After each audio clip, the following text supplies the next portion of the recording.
aboaje akohima anadwi mene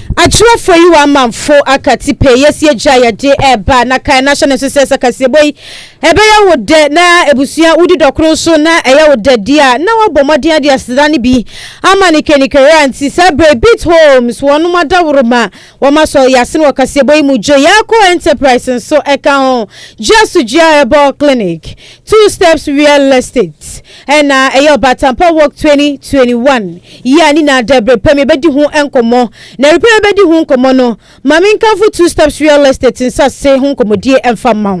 ebusia wonu musase no enkomodie na atwa kwakosi se nedum asase no maso twebia ni ho wonum se kamera kwese ka so ne mpota mpo Ghana hanum se ni langa de sam ya aginsam ye pa nyame aye wadom watwetwere mu a na ne unwanam no sika bete wo de koto asase no wo kwansi na akwabrane ye na beti Obaatanpa suggestion boss no abeji asase na kenten so ni ho akoka ye besi bam wo won musase ne ho komodie die ntisa langa de nsam eni ho ena sebi be wadwin se so toku ebegiri dia fa no eno de tumu dai bi ni ho sa eno achi so mia ya hudo ni na da no enche ne ho ne ba be yekro ye nya asem kuma won musase ne ebi edida Liberia camp Beverly Hills any residential na face commercial won musase ne bi edida ho Kyei Diamond City Gomwakoti ena Golden City sector 1 and 2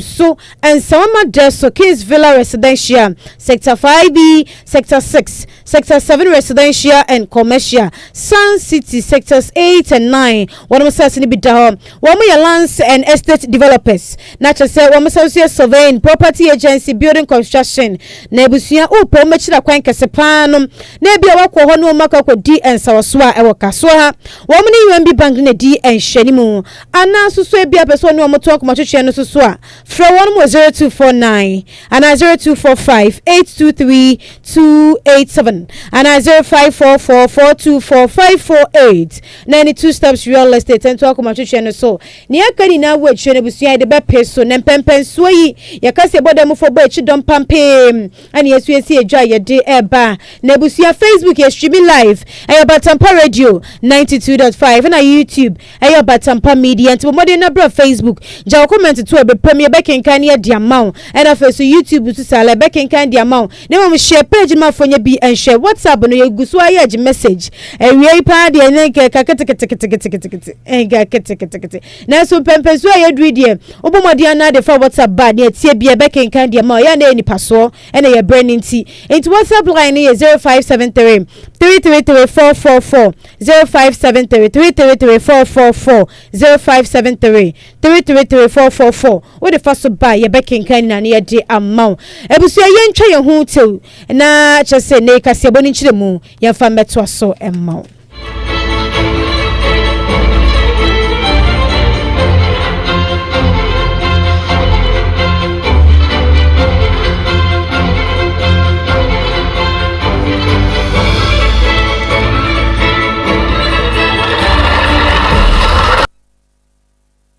Yansha kase na se Coalition of Private Transport Operators yakase ne woma friends ntwefo hyiemu Adwoa makosam atonsam ntwefo anim na ne wom sieni sensam ntwefo mbo woma kosam hu dewuro magana ban wonte se sabi se woda won sori wo tonkonso won pensuo mi piti nani so manani na wote se wom se aban ne wom di kotoma menhwa woto agro bia womani nye ho ne sa wonti wom di ko jambe bo wom nsa wom nan wom ti wom ahye hodo wom twi na wom di ko jambe bo wo dendende anyasam ketwa we yakwan wom nam so di akacha aban ne se aban wada sodio tom ya nwane se na mene sabi sankere mojedro kran ka ne bo anya dinseyi adan na ban adu sa na muyi edi etia eye ahyenkafo Obaatanpa kase ye piemu asamtwefo dwumedie na se no ya ne public relation officer ekasa ye Emma Ghana Private Road Transport Union no Alhaji Ibrahim Abbas Moro no wase ekwanya aban ne wo nam so na wo mani nyiwu ni na ne se Adiache ya to fango bosho adiache ya to so sesi an amene womo ensuo etapo ntwani a waje wo maka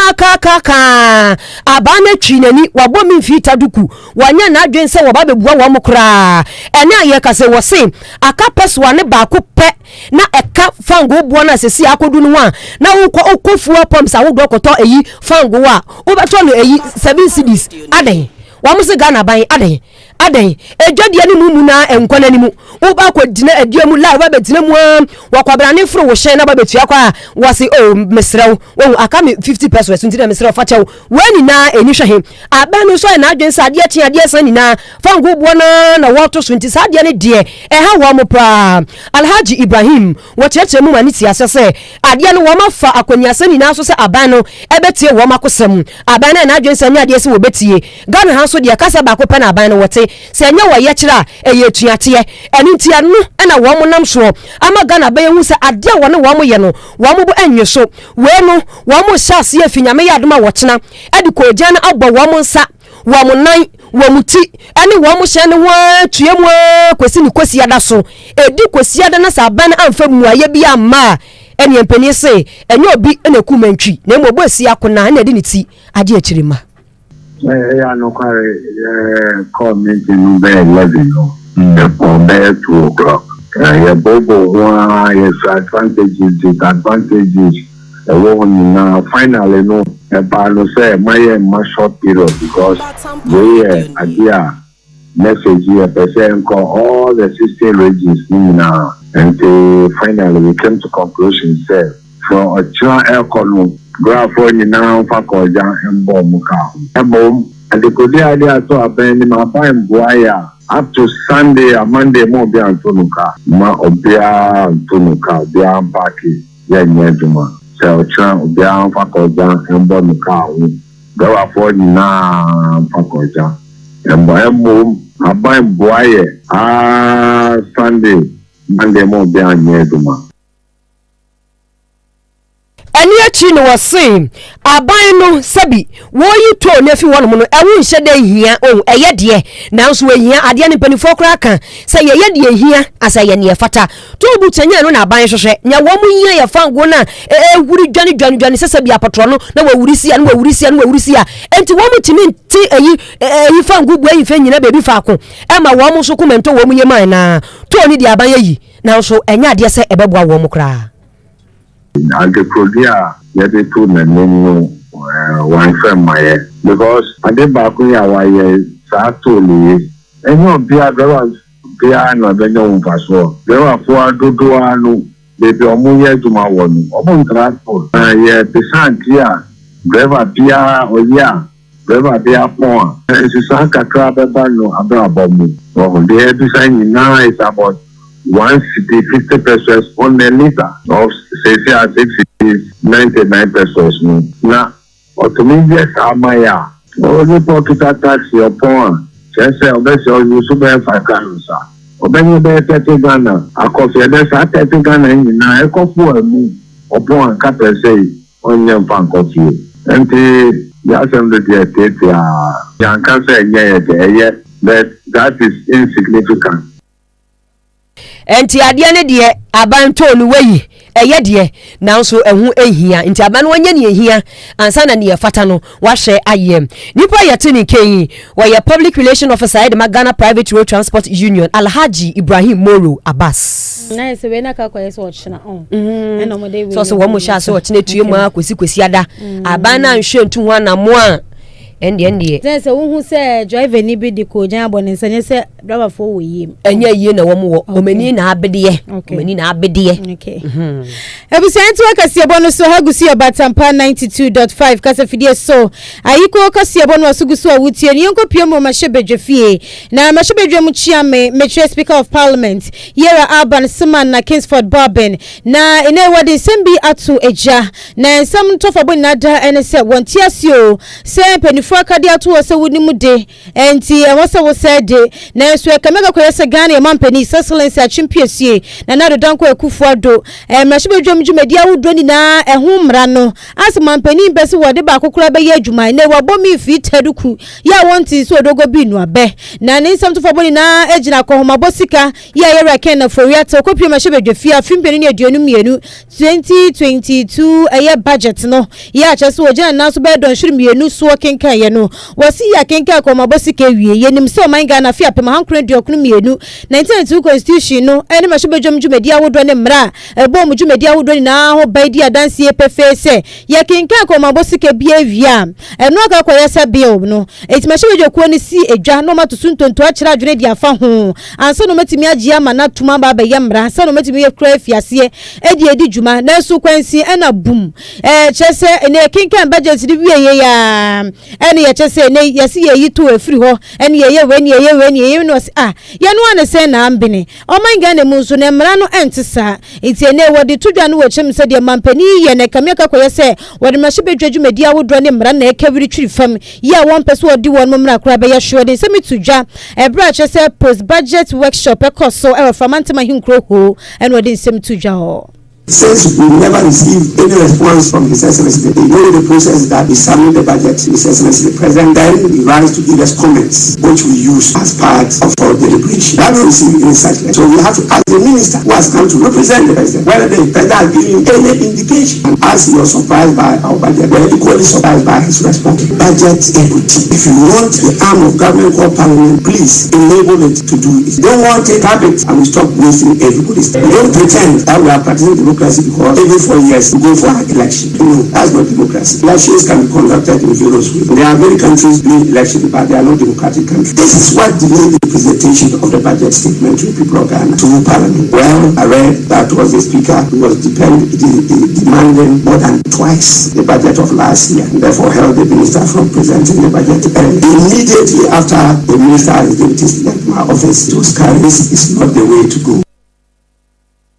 Any Kyei mahwebedwom Kyeame Alban Simana Kingsford Babe Nenuachi and Executive Director Edi Africa Center for Parliamentary Affairs Dr. Rashid Rahman wanu sudi tudwa wochem se mahwebedwokuo no mo ho sobo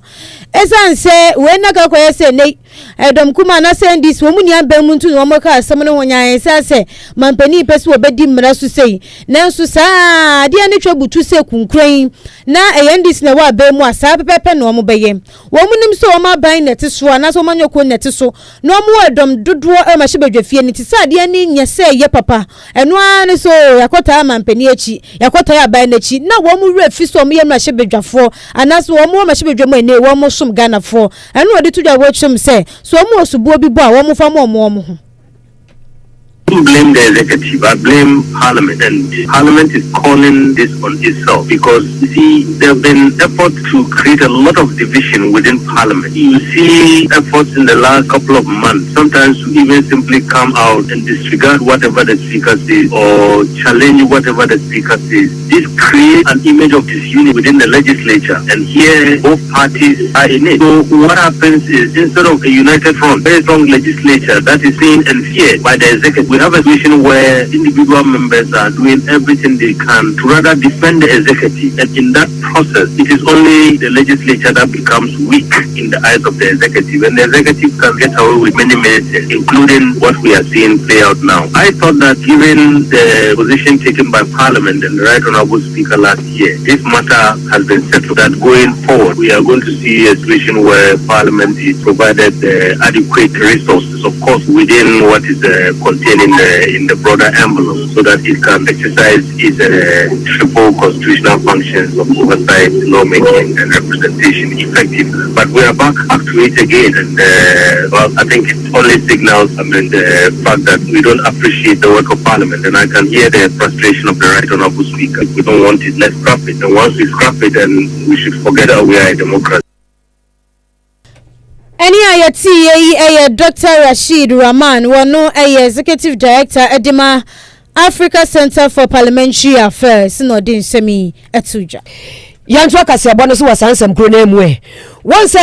afiye da na watwe etwa mu no budget ya kenken ba ya de ehunti wa hyew de aboaba pa dodo na kasa fo atiti wo hwe ba bi akasa ne kwa se nya to butu onsam na ye mobile money levy ya ba beda so yi na enu nenam so ema fankatuni edema All People's Congress ACP Dr. Hassan Ayarega wakasa bi na wadna no tuma no wose saa e-levy hu semi ababe de jagana fo twene srani abasa no aban so ya so ye mu nipa no wo mu kasa afa ho de na so emu ntiremu pipo no aban enhyeda mfa mu ntiremu emma ama Ghana ni no enhyeda ente ne wase na saa yo mu nsu no let say ha dwene na wakan ya no wose won sasa saa e-levy aban dia abai nyame ya dom na se mahye badwa fo twisu ntonto nya nya ditu no kurudu na nya be hye ase se eye adwuma se na ne dwumedie ne besi akwafa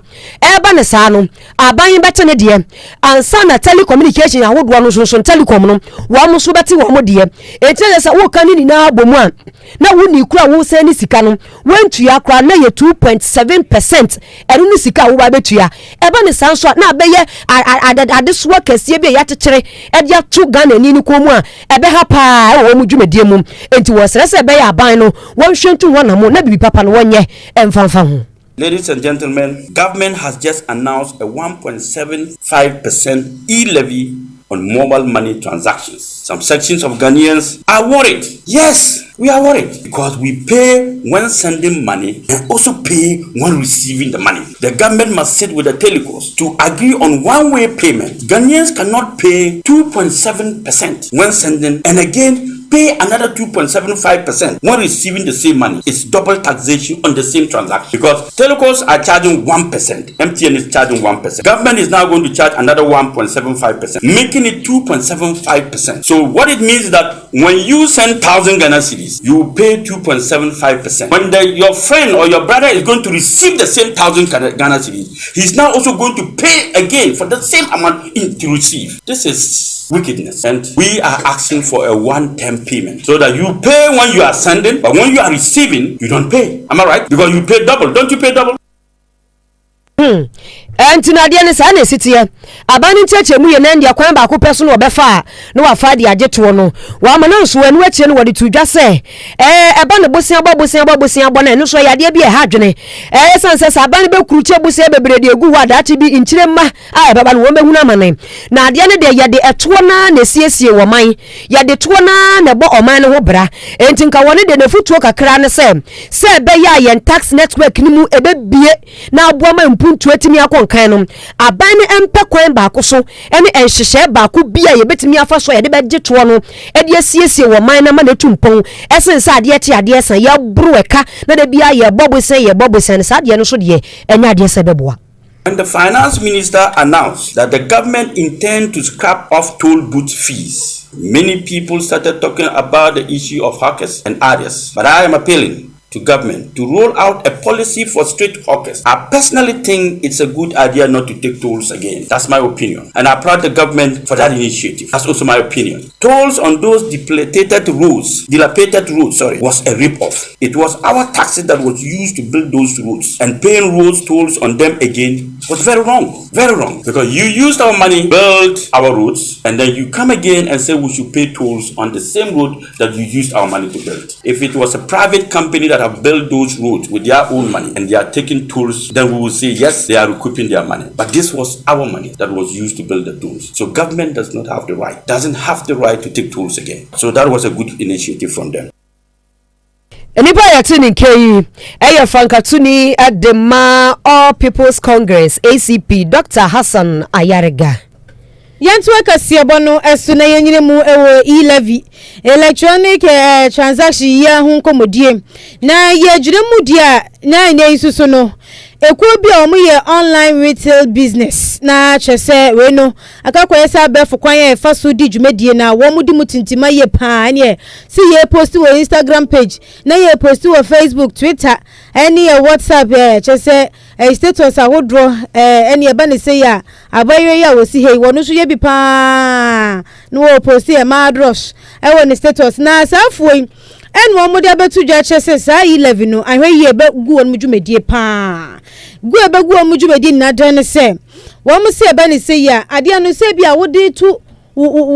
social media platform no ene na so bo betimi ehu ni wedi nsa wo so na nipa ni ba be send di ama wo a wono ofa bi nto so itebani say so a wo susu du ko yi anasa wo na ho ko kedwemu na de no wode no bib kra beto susu next time kro so anu ni sa wo so bi o de be ka chwa ne say ha wa fa hyen na fa ba gisika no eno no mo di tudwo mo chen say bani say ya na digitalization ya ba ne pese wo nam sa kwan no so no mo ani atumpon no anhwe ye na ka yetwa butuo entimi wie mu di esa to de mbasire ye pa sa ba ne sanso mra bio na ekuyi sanso di tudwo a wo mo kire say sisi akwa de mo be wetimi ehia so ye hwe sikasam to yeso eno mo ke bi wom e sikasam to ye no mo nim di e ba na electronic transaction levy ye hu komodi a na afro metimi ahwe ape aho no na no egubre kwan pa be fa so a nei no sanso boni entimi mbo mudwumedi ahodro so executive director Ayekoo yi Paul Asino wono no de nsemi etu nsemtwefo enim saa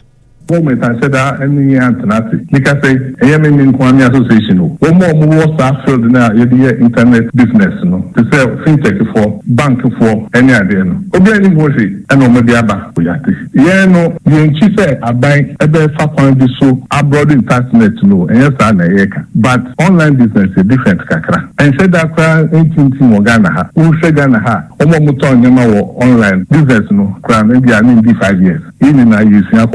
all of a sudden 1.75 ever high into the realm so they are almost kakra me pete we said they are on this we do the aba e boy ni na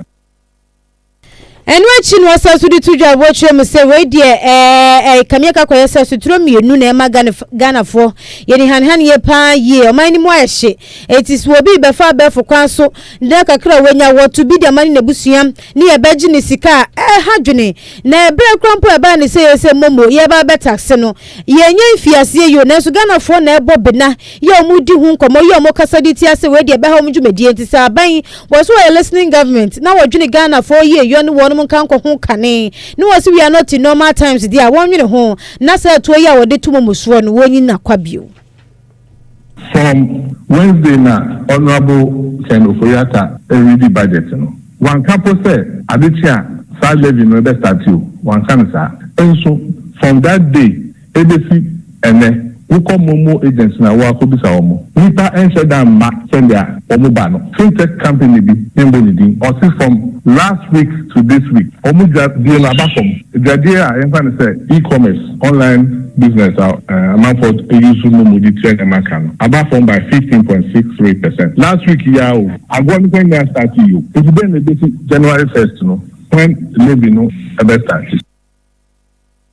tinacha sa gronin starti yempuni training puni nanka match ya chese ehunu bone keke no obi besi ehun so mpuni ehun sem kanye no keke no na aboga na fo hu a isi aso ukọ mobile money vendors yi wa ukọ omosi ejuma ni nkoso ejuma ni nye yi asenkofo mbeso mbese ni sika isi obi etu de ko ni maame ho anase wo no akasa afa hyen de akọ ayi no omode tudwo mo chese sa ban no dwene Ghana fo ho no ohun ni se ine opa man ni ye ne nkanko dia sa yi level no osusu ho akira ban so onyi na kwa where Dr. Paul Asino, one executive director at the Emma online retail businesses and Asempono, from say e-commerce association of Ghana, and what is seminar at Sujasa. Ayekoo Kase3 so na chief executive officer at the Magoma Community Bank Limited no Mr. Isaac Sasa wakasa dia tudwa se to boot levies abana abrano abana sanso hwemu biem na wo hwentu wana mom na mbom 5% increment awadia to restructuring levies no so no yade se ebe ha sika kra bia wodo ne dwumedie papa wo manga na mu ha wakasa ya no wo se wo hwe to boot awodo wo manga na mu ha mu se ya wo mudwumedie awodo no eboa sika kwa bia wuduo ni bi papa awose sika kwa bia wuduo ni binom wo musika wo munya ni wo mudwumadi awuduo ni na ejina to boot eto a yejeje ne nkakran fi adroba fo yi ene boa wo moma wo musu dwumadi a wo mudie nom ejina ne na so brane e ma nitimi wie mudie we ya mra na wo mu ye wo mu second annual general meeting ye Gomua Community Bank Limited no na ejumadi a wo mudi e de ahye wo mu CEO no enuonyam ene wakasa de tu dwa se aban policies awodo a wo hyehyɛ bebre a eno ne ya famekwa ye free policies awodo a aban ne de ba Ghana ha bebre ya nei etime nya tintima ye gina ne naso brani ni na ne fapem ejina eto awodo a ye didi wo to but hono enti aban na nkasa kura na wesi gina ye asesi Ayekoo Kase yi wo bra to but dwumadie ni na no wona nkasa be ko die tia no wakasa ya no wo se ye hwe nhyehyɛ bi te se free SHS ya aban di ba ya emu fa dodo na wo de ne ejina to but sike ya wo mu gi ya so eno atire ne wo se wo sra ban no anankasa kura be kai reni a covid ba ya na nyememu ayatare ya twe na entwe ya de tade ya na wayi aban nya sika etumi di ye bibia eye sika nkuma ne nketenkete popotwe ya aban gigi ye edifi to but awodo fo weyi ene timi hye aban kutupa ema na hyehyɛ awodo ne dwumadi awodo bi wotimi di ye mane wie mu die enti wo sre se to but ya wabra no wonhwɛ ehonsem na wonka. What will affect the banking sector is the 5% levy on that is the recovery, the lock-up funds or restructuring levy, the restructuring levy. That will also affect the bank. That will also be a part of the bank's tax payment. So apart from that, with the levies on the mobile money, that one wouldn't have any effects on the bank's charges. This decision has its own good and then a bad. Yes, now it affects some of the banks, especially banks that correct those tolls at the toll points. Yes, the deposits will definitely go down. Looking at the free SHS program that the government introduced, we used to take the school fees from some of the secondary schools, and then we are getting, I mean, a day you can get about 100,000, that and so forth. As soon as the government introduced the free SHS,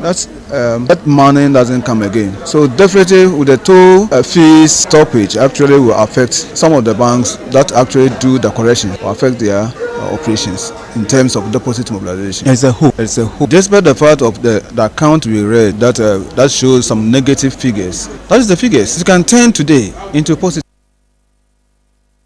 Enti nipa yete ni Kyei Mr. Isaac Sasa wano no wadi kan kasa ye we chief executive officer Odomankoma Community Bank Limited no na ne de achi na Mr. Ben Amoa wano ye board chairman Odomankoma Community Bank Limited no wano so kasa bi etietire mu o mani hu na wo mu femu enam to buta hodo a yabra dwumadie e wo man yi mu no. In fact, we at the board are very, very, very happy with customer loyalty, the enthusiasm and the motivation of our customer base towards the bank. And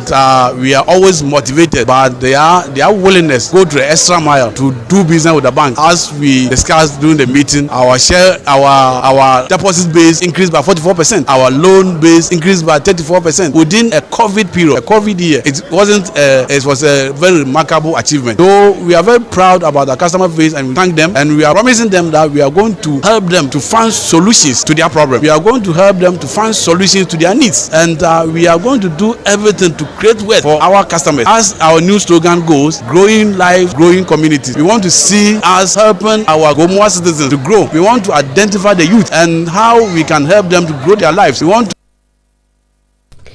Nipa yete ni Kyei board chairman Odomankoma Community Bank Limited Mr. Ben Amoa ne kramu ena wo man hene Odomankoma Achempem Traditional Council obrefo ehunakọ ahọ ankọbia wotoso mienu enso di abasobo ensem ekoma mpanifo se o wo ma yademo apiafo efibra wo mo baye wo ma bo adwuma papa ama na so ani ne wakane se wo mo tonkosoa embo dwumadene embo ma Ghana entimi so emfa ne tampa emfira Kofi Burkina Faso the man is about no ya so ani de ti me yin otra he so ka ejuma odanu oko badi gbe na mbe na do wadua so the bank no so o bi the man dey problem tinja me bi obey ya that you want me na ye community bank yi na ye Bank of Ghana e bi baba ye be ye ejuma ya so ye ejuma the cashiers no am ye capital no adoso Ani ayati yeyi eye wo mahene Odomankoma Achempem Traditional Council wo brefo ehunakọ ahọ ankọbia wotoso mienu yentu akasiebo no eso na yen free fifini mantam for an inch them we pray mantam na hinkro Oforiwaa na making ye na pediase na chese busia ye drew honomo na yadia technical working group bi ya chese wonomo no abomodian paw Ghana National Action Plan ho entoma ya ne e ba behwe etimi aboa ye pa ma yo no wonomo empuntuo susure betimi ewiamudie na wenu group no anase ekuo no wonomo tiri mopono meniso ade hu nada ne se wo hwe barrier na se hia eja ema ne merima ntem ya chese wo ba entimi enu animu ewo dwumadi ahodo bi mu wo ba badru bibi kura animu a na chese atemdedie ne ye sopa no na wo ba radio de network akwaje wo ba radio sela ontimi nu hada se be ma nye be ma ne bo na wo ba radio chese wedum pempenso radio timi se aha radio bibi wom evivi ntola na eno na chese ekuo ide bebetu dwo chese eba ne si ya na se de bia da ne ye ka ma hye ye ma emma empie wonu han ye da wo mo so enia ma wodo wo so mo ye ma o man puntu ne ye yotimi gyan na so no eye ma ne se oba bi wonu mo a ese na temdedie ene ye be ne pinko ntinu ene pam no twa na nya nto nya ntua ontra ne ba bisa won fa ne ho nyama nyo semu ana wonyina dwen se wo pie ana wo peja ne mu e wo society eku ana group bi kro wo mu eti we ni ka ko ye dwumedie bi enei no wo mo hetimi otu manefo na wo ma bo modin aka nsempade egu ma sunmu se ne etie bia he nipa wo ye de beka ho asem wo ye papa wo ye boni ye beka ho asem eti eno susu no ebebo ma no so betimi ehuri ejina bra na ya suro ni fawie bia ema omudwumedi ahodromu na ebro mo pa dwumedi no ho ntuma no na head of department of gender edi ema say Kyeame se Ghana National Action Plan no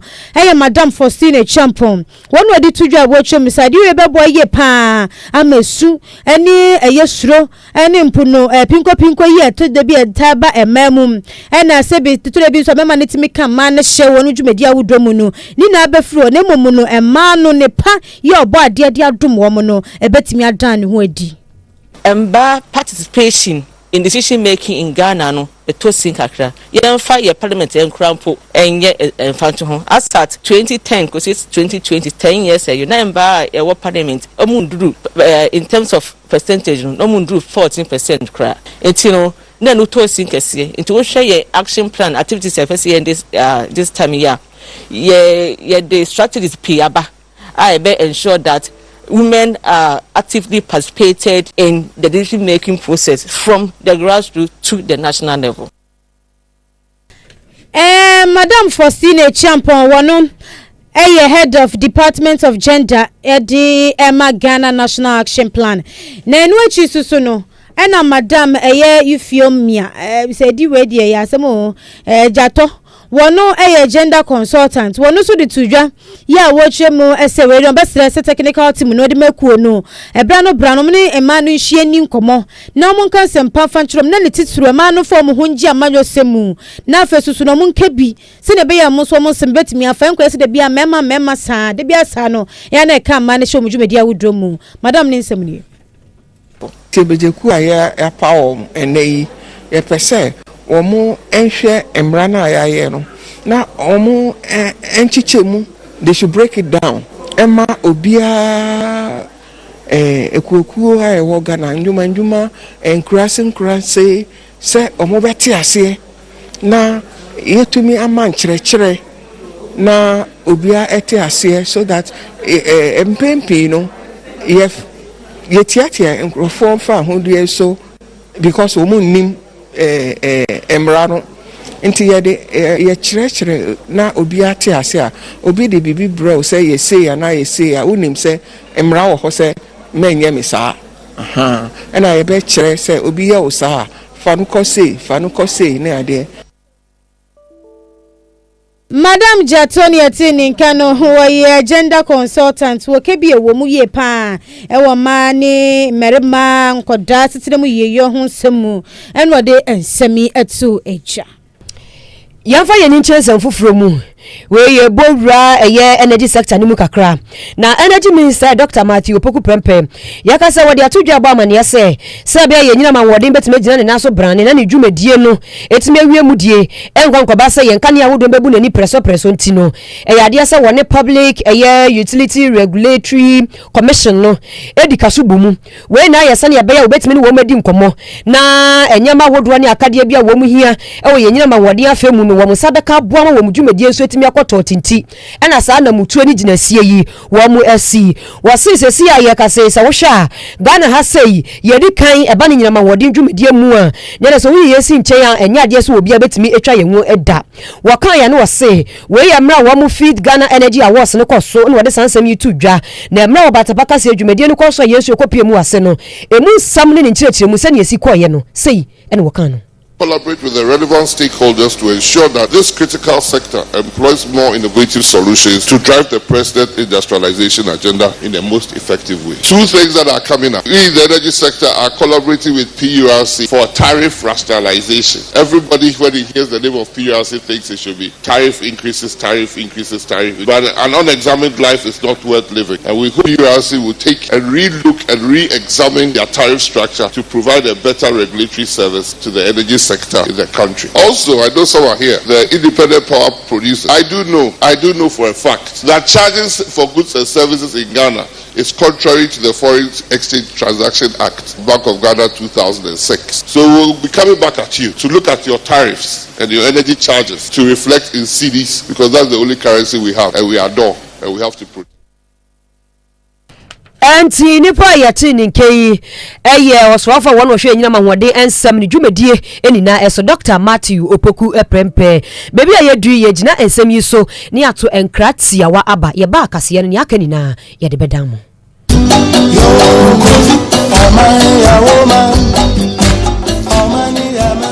Ayekoo Kase3 eye dwumadie foforo kra Obaatanpa 92.5 radio medical for yahye ayede ba besom yetiefo kwasiade eni kwasiade biara ebra no nwotwe apo ekopem se londu bebo ye betena se ye beye osum mpensempensemu ye bedi na wotwe mu nyina komo social issues bebem ena current affairs so ye betena se edi komo edihyan ebra ye ne animdifo ekukudam ne atwotworo ma bene ye digestive issues ne yentimnya mu ntiase a interview se gina nan so ne nyina ye di ebra wo Ayekoo Kase3 edwumadie so Kyeame Odomankoma Kyeame Kofi Kyei Baffour kwasiade eni kwasiade biara ebra mreku nyampon etachiri ne edwumadie abramo eba ne se openchire mu bia na se opese oso yasen edwumadie so afre ewo 0243 249545 ana se 0543 712778 Obaatanpa radio 92.5 no kurenkwa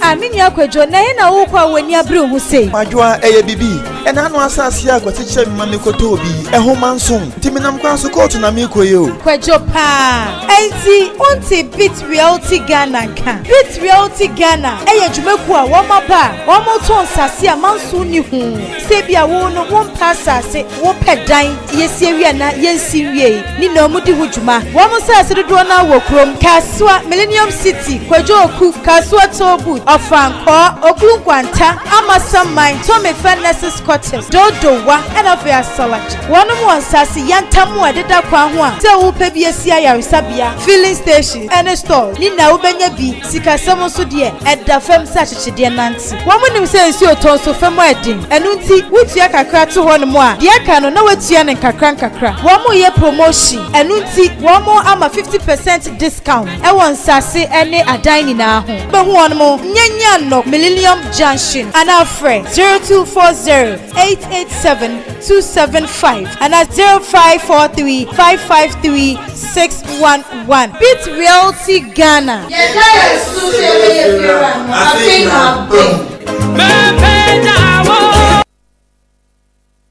Ebusia ya sanso adamasia mama kwa ba edi abaka siebono esom ya maju nchire betwa so edi amamu sanse brene konimum empempe so ika ya hone first dama nyumekuo ya one mother mama so ya sene wakase boyi mu se de biada ya yenjibre na yensom na jesu jia herbal clinic ni numeri waso obisa so apomode ho nsem etisen apomode ho nsem ekosen nie wasi mimisa wo se yade be nani wo edi esie hu na mafem ya chese eye ndodo ye yawe anase stroke jinipadua na boso ama wo fa hojo diabetes esichire yade na ha wo unua ndie mu no wanhwesu yie ama enenum lako yekomisi komsa dia mawo ene no achi so sexual weakness emema ne mmayi amayemre wo mpem eto de bia na mpempini ye kase emema nkwa na amayemre wo mpem nanso obabu won ma woni nkatede woda ho no ma woda ho se etimkeja to asetim bedua wo fam ho oso ne ha wo se mi haya me ya oso me ha wo se mi haya me ya ni na ada no eyade a wugudwa into mode na just Herbal Clinic kona kache na wotiti nu brane ya han kikensi eni fama wo na tigina wo na so na ye obesima sans na hepatitis B syphilis stomach ulcer nei eduane to wo yemu ana wo yefunu ka woje woji ho enjia ni na da no woto ase dia mawo anase malaria ene ntuntuma yiwa ma wanya chiri di ya de typhoid ana hypertension ani gonorrhea ni na no wotie ne te ede amawo scientific herbal clinic ye o maja basobodie pi na sane enyuma paye o mobo a o mutu yade ase nature kwan wo breku kase wo kan junction Dr. Inibo Oforiwaa na CEO Adwoa Herbal Clinic ano enti freno 0246 354 747 Joyako Enterprise Joyako Furnitures mami fiase ni nkomo from free Joyako Enterprise akache ehwanu mo no obusua de bia meka se bema wa ho fasuo ehunta shem so fa ho setete ma hunta de enkasa mfa ma ho fruit ri su kosi unase eba ne mema suit shirt t-shirt trousers jacket khaki jacket okay khaki trousers ni ekeka ho ni na no wotombo na kache ana nkoda ni amabronya bay knockout ni na obetombo ho bronya shoe bronya mpaboa bronya che ni na da Joyako Enterprise akofa bi dia ba na kache ena memma slippers sandals ni shoes nso benye bi won ho na chwe ko kaso a woni Jokad pharmacy no ebo ho na nu achi osanso wo Joyako furnitures na wonu mu die nkonya any tables papa fie etu pede odi besiesie office u pede odi besiesie onsore anase bebi bia wo dining table center tables nso ni na da ubenye bi e na kache ye nya asem kuma kwa mini fridges nso ebusia ubenye bi e ho kaso new market kwantempo no eso one like TV na din hwani me ho na behunu Joyako furnitures na homa me dema wi o from Sabeka Joyako Enterprise Brekona Joyako furnitures 0249 3735117 and 0277788809 Bit Homes wanoso ka hu ebim na Bit Homes say sabre no ebosasa ni din kakra ni adimisi efene say Bit Realty GH na ebusia we na kwa se tilapia na se ko obi oto nsuom no ko bai no se wa ya rebranding enti efene tilapia sa be na kakwa dada na hwensesa ye ewo mujumedi ahudro mu nti wo mu sase no wo mu se bi dada koti ka so fanko ye tuba dodo wa nyame epi na wo mu sase ni bi da ho wo mu asase yantam so eda kwa ho ye no betimi dia stores ana se peso disia sorry filling stations schools ni hospitals wo mu obi wo mu sanso asase a na no ewo beach ya chese o pasase ewo beach ho na betimi dia ye bibia pese wo ya ne bonso eda fam wo no sase no efua ma 7000 Ghana cedis enke is 70 million kitebia ubenya asase ni bia to de ya so betu kakra dia to na bosum bia we 25 cedis na chese so abaye asase wura obia wo ka krampo apeso de beji asase a ni na no wo mudi hu djuma o mo san so to dan de yesiere ni ensi wieye a ne border fam free 2 bedroom house ka kopim 8 bedroom house ya swimming pool so eka ho fa wonum 0240887275 and 0203277874 na no omuntu anko twetwe ne so ne kwakwa sana mede madwenche beto aso no Obaatanpa work 2021 sani edika akadi ato no no chone kra sapomodent ne ya na ye na no ada Abraham ene ne Sara omutiri to mapoma no mkoshi ya enju ya nyame ye omado mutimi wo Isaac wo ana Isaac Ishmael na ye ba akona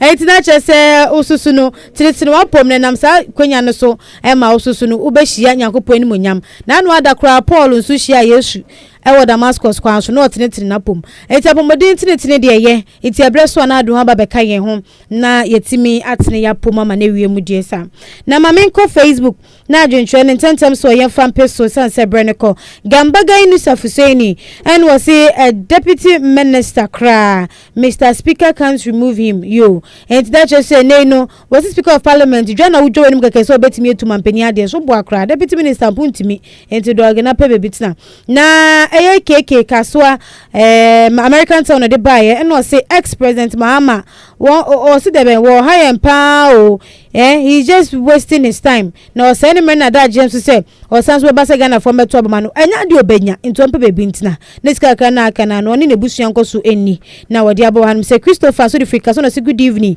yina yen hwema budget na enwie mu de say Ghana esan say ye hwe budget ni mu a emfa so mapane benya film na abo ma nnwuma so bedos ntitu ni 11 no Emmanuel Oforiwaa and was say hi was say a friend Apostle Oforiwaa pia was what showing the Free City of Gethsemane Chapel West End yeah that's Apostle and Paulus so was showing the then Paulus is watching and was say Paulus was ready a free American town kenke house no matter what propaganda ndisi for be nada mampeni is focus na why focus pa so be deliver mine ama mine we mu dia Miskos Pelele was sim what the ban was say taxes ama mine timi 2 points ni na yam boa won na anya hwe na 20 ntua no mine emfa ne tampemfa no